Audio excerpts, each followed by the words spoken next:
Hello everyone. स्वागत है आपका मेरे यूट्यूब चैनल पर। कैसे हैं आप सब? आई होप आप सब बहुत अच्छे होंगे, अपने घरों पर स्वस्थ होंगे, मस्त होंगे और आपकी प्रिपरेशन भी बहुत अच्छी चल रही होगी। बहुत सारे स्टूडेंट्स का ये डाउट है कि हमें लाइब्रेरियन ग्रेड थर्ड के लिए एलिजिबल होने के लिए कौन सा कोर्स करना चाहिए, क्योंकि हमने सिर्फ ट्वेल्थ कर रखी है या फिर ग्रेजुएशन भी कर रखी है।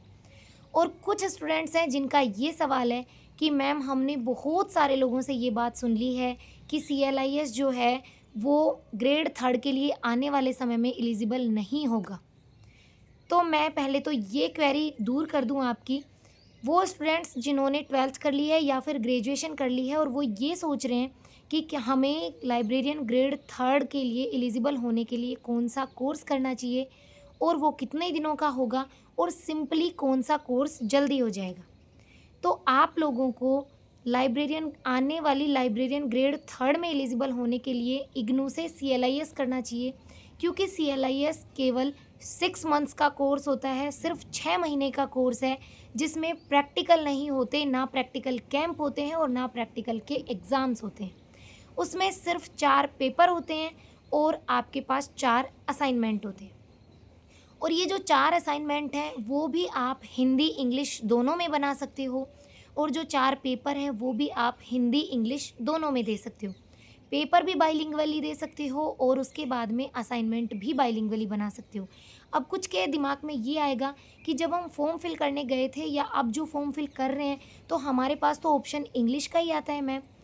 तो ऑप्शन जब इंग्लिश का आता है तो इग्नू में बाय डिफ़ॉल्ट ऑप्शन इंग्लिश ही होता है, ठीक है।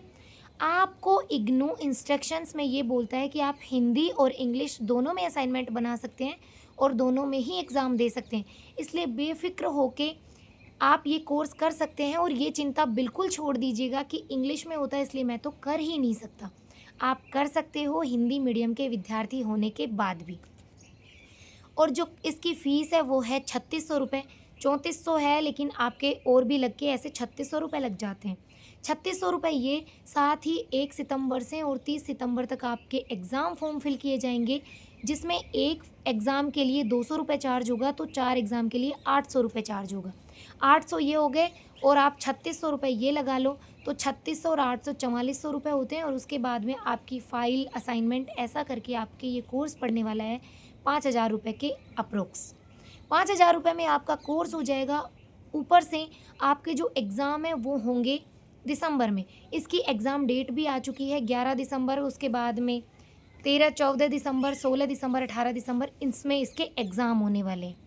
इसके जो एग्ज़ाम होंगे उसके लिए अगर आप हिंदी माध्यम के विद्यार्थी हैं तो आपको पढ़ना क्या है, क्योंकि बुक्स तो इंग्लिश में आएंगी, तो आप सिंपली आज़ाद 1 वीक सीरीज़ पढ़ लीजिएगा, उससे आपके पेपर आराम से निकल जाएंगे।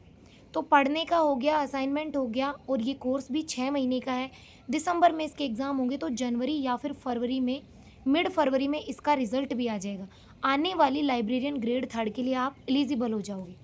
अब वो स्टूडेंट्स जिनके दिमाग में ये क्वेरी चल रही है कि मैम हमने बहुत लोगों से ये सुन लिया है कि CLIS जो है वो एलिजिबल नहीं है लाइब्रेरियन ग्रेड थर्ड के लिए, तो मैं सिंपली आपको ये बात बता दूं, अभी ऐसा कोई भी रूल नहीं है राजस्थान में कि CLIS एलिजिबल नहीं होगा।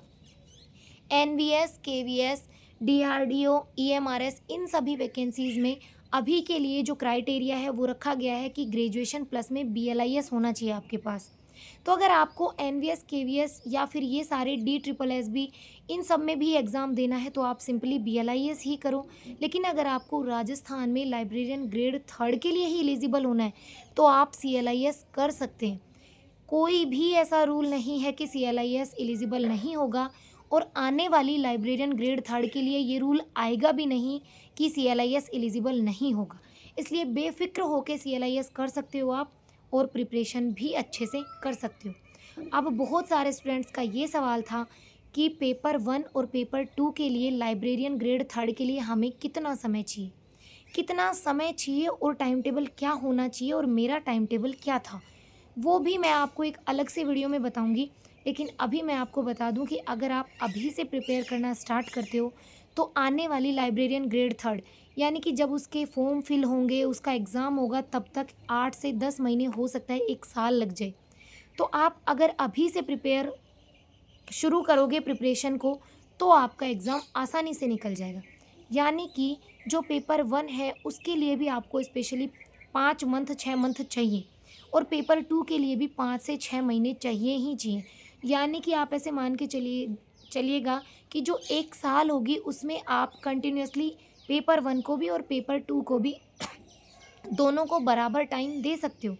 पेपर 2 जो है लाइब्रेरी साइंस बहुत ज़्यादा हार्ड नहीं है, अंडरस्टैंडिंग बेस्ड सब्जेक्ट है, प्रैक्टिकल बेस्ड सब्जेक्ट है, लेकिन रट्टे भी हैं उसमें। आप रट्टे मार सकते हो, आप उसको समझ भी सकते हो। पेपर 2 के लिए आपको 5 महीने तो चाहिए ही चाहिए, बल्कि 6 मंथ्स आपको चाहिए, क्योंकि ये जो सब्जेक्ट है इसमें सारा रोल है पढ़ने से ज़्यादा पीवाईक्यू सॉल्व करने का, अंडरस्टैंडिंग बिल्ड करने का, आपकी प्रैक्टिकल थॉट प्रोसेस का। इसलिए आपको इसके लिए टाइम चाहिए और बहुत सारे स्टूडेंट हैं जो बार बार राजस्थान के बहुत सारे एग्ज़ाम्स देते हैं, तो पेपर 1 उनका बहुत अच्छा है। लेकिन इस वहम में ना रहें कि हमारा पेपर 1 बहुत अच्छा है, क्योंकि आप देख रहे हो आरपीएससी हो चाहे आरएसएस हो, जीके का पेपर बहुत खतरनाक आता है, उसमें 40% मार्क्स भी नहीं आते हैं। और आने वाले समय में भी ऐसा ही होने वाला है कि जीके के पेपर में मार्क्स नहीं आएंगे और एलआईएस में आ जाएंगे। रही बात जीके और एलआईएस की, तो जीके की क्लासेस भी मैं यूट्यूब पे लेके आने वाली हूँ आपके लिए, और एलआईएस की भी। आप सभी ने मेरी पुरानी वाली वीडियोस देखी होंगी तो आपको पता है कि लाइब्रेरी साइंस में मेरे कितने मार्क्स हैं, लाइब्रेरी साइंस सब्जेक्ट मुझे कितने अच्छे से आता है, और मैंने पीछे की जो क्लासेस ली हैं आपको समझ आया होगा कि मैंने किस आधार पे ट्रिक्स के माध्यम से आपको समझाया है। तो मैं लाइब्रेरी साइंस के लिए आपके लिए क्लासेस लेके आने वाली हूँ। और एक बात, वो स्टूडेंट्स जिनके दिमाग में ये चीज़ें हैं कि मैम हमें अभी से ऑफलाइन कोचिंग करनी चाहिए या फिर ऑनलाइन, मेरा मानना ये है, मेरी पर्सनली ये प्रोसेस है सोचने वाली कि आपको अभी ऑनलाइन क्लासेस लेनी चाहिए। किसी भी प्रकार से आप कोर्स बाय कर सकते हैं या फिर आप यूट्यूब के थ्रू क्लासेस ले सकते हैं जब तक वैकेंसी नहीं आ रही हो। वैकेंसी आने के बाद आपके अपने ऊपर अपनी चॉइस पे डिपेंड करेगा कि आप ऑफलाइन जाना चाहते हो या फिर ऑनलाइन। ऑनलाइन भी बहुत अच्छे से पढ़ाई हो सकती है, क्योंकि ऑनलाइन में आप अपनी लाइब्रेरी में बैठ के अपने साथ और अपने ऊपर काम करते हो। ऑफलाइन कोचिंग में आपके ऊपर बहुत ज़्यादा प्रेशर होता है, लेकिन ऑनलाइन में आप अपने साथ काम करते हो। अगर कोई चीज़ आपको समझ में नहीं आ रही है तो आप 10 बार उस क्लास को ले सकते हो, रिपीटेटिव मोड पे ले सकते हो, 10 बार आप पीवाईक्यूज़ दे सकते हो, 10 बार आप उस चीज़ के रट्टे भी लगा सकते हो। ठीक है? सबसे बड़ी बात, आप जब बहुत बड़ी क्लास में बैठे हो तो आपके जब मार्क्स बहुत कम आ रहे हैं या फिर वो टॉपिक आपका प्रिपेयर नहीं हुआ है, तो बहुत सारे लोगों के सामने आपकी बेइज्जती भी नहीं होती है कि मेरे बहुत कम मार्क्स आए हैं, तो आप उसको लेके बहुत ज़्यादा परेशान नहीं होते हो, आप एंजाइटी फ़ील नहीं करते हो ऑनलाइन मोड में। मेरा मानना यही है कि अगर आप अभी प्रिपेयर होना चाहते हो, प्रिपरेशन करना चाहते हो, तो ऑनलाइन प्रिपरेशन कीजिएगा। जैसे ही वैकेंसी आती है आप पे डिपेंड करेगा आप ऑनलाइन करते हो या ऑफलाइन। ठीक है? लास्ट बार ये बता दूं कि जो भी हिंदी मीडियम के स्टूडेंट्स हैं, अगर उन्हें लगता है कि हमें लाइब्रेरियन ग्रेड 3 के लिए एलिजिबल होना है, तो इग्नू से सीएलआईएस कर लीजिएगा। इंग्लिश में नहीं होता है, बाइलिंगुअल होता है। और इग्नू की जो लास्ट डेट है वो है 30 अगस्त। 30 अगस्त तक आप अपना फॉर्म फिल कर सकते हैं। ठीक है? अब हम मिलते हैं नेक्स्ट वीडियो में नेक्स्ट क्वेरी के साथ। और रही बात क्लासेस की, तो आज मैं अपने घर पे आ गई हूँ, अभी आई हूँ, तो आज क्लास होगी नहीं, बाकी कल से हम क्लासेस करने वाले हैं कंटिन्यू। ठीक है? और आपको जो पीछे वाली क्लास है वो कैसी लगी थी वो भी मुझे ज़रूर बताइएगा, और आप मुझे कितना सपोर्ट कर सकते हैं ये भी मुझे कमेंट में ज़रूर बताइएगा। ठीक है? अब हम मिलते हैं नेक्स्ट वीडियो में, तब तक के लिए सभी को जय श्री श्याम, राधे राधे।